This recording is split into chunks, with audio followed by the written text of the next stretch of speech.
আসসালামু আলাইকুম বন্ধুরা, আজকে আমরা আপনাদেরকে দেখাবো কিভাবে একটি মোবাইলের ডাটা অর্থাৎ একটি মোবাইলের এমবি আরেকটি মোবাইলে কিভাবে চালাবেন শেয়ার করে। তো এটি খুবই সিম্পল, খুবই ইজি প্রসেস। এটি করার জন্য আপনারা আপনার মোবাইলের সেটিংস অপশনে চলে যাবেন। আমার মোবাইলের সেটিংস অপশনে চলে যাচ্ছি। চলে যাওয়ার পরে এখানে দেখতে পাচ্ছেন হটস্পট অ্যান্ড টেথারিং, এই অপশনে ক্লিক করবেন। ক্লিক করার পরে আপনারা দেখতেন পার্সোনাল হটস্পট, এটি আপনারা অন করে দিবেন। এটি অন করার পরে আপনার যে হটস্পট সেটিংস, এই যে আপনারা হটস্পট সেটিংসে ক্লিক করবেন।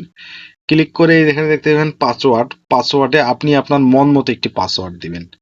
ঠিক আছে, আমি আপনার মন মতো একটি পাসওয়ার্ড দিবেন। আমি দিচ্ছি একটা পাসওয়ার্ড।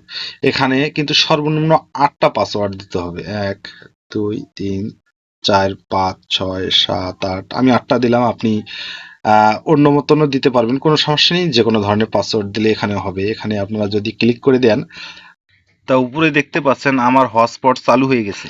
অর্থাৎ এটি আবার কিভাবে কানেক্ট করবেন, এটি অন্য মোবাইলের আপনারা যেভাবে ওয়াইফাই কানেক্ট করেন সেভাবে কানেক্ট করতে হবে। এই যে ওয়াইফাই আছে, এই ওয়াইফাইতে ক্লিক করলে আমার ডিভাইসটির নাম দেখাবে। আপনার অন্য যে ফোনের হটস্পট চালু করেছেন সেই ফোনের নাম দেখাবে। এখানে নাম দেখার পরে আপনারা পাসওয়ার্ড দেওয়ার একটি অপশন দেখতে পাবেন। সেই পাসওয়ার্ডে আপনি যে পাসওয়ার্ডটি দিয়েছেন সেই পাসওয়ার্ডটি টাইপ করে দিলে আপনার ফোনটি কিন্তু কারেন্ট হয়ে যাবে, অর্থাৎ ওই ফোনের এমবি আপনারা চালাতে পারবেন।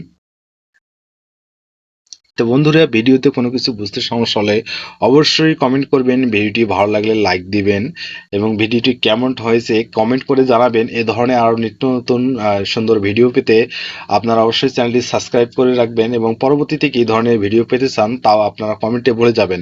তাহলে বন্ধুরা, আজকের মতো এ পর্যন্তই।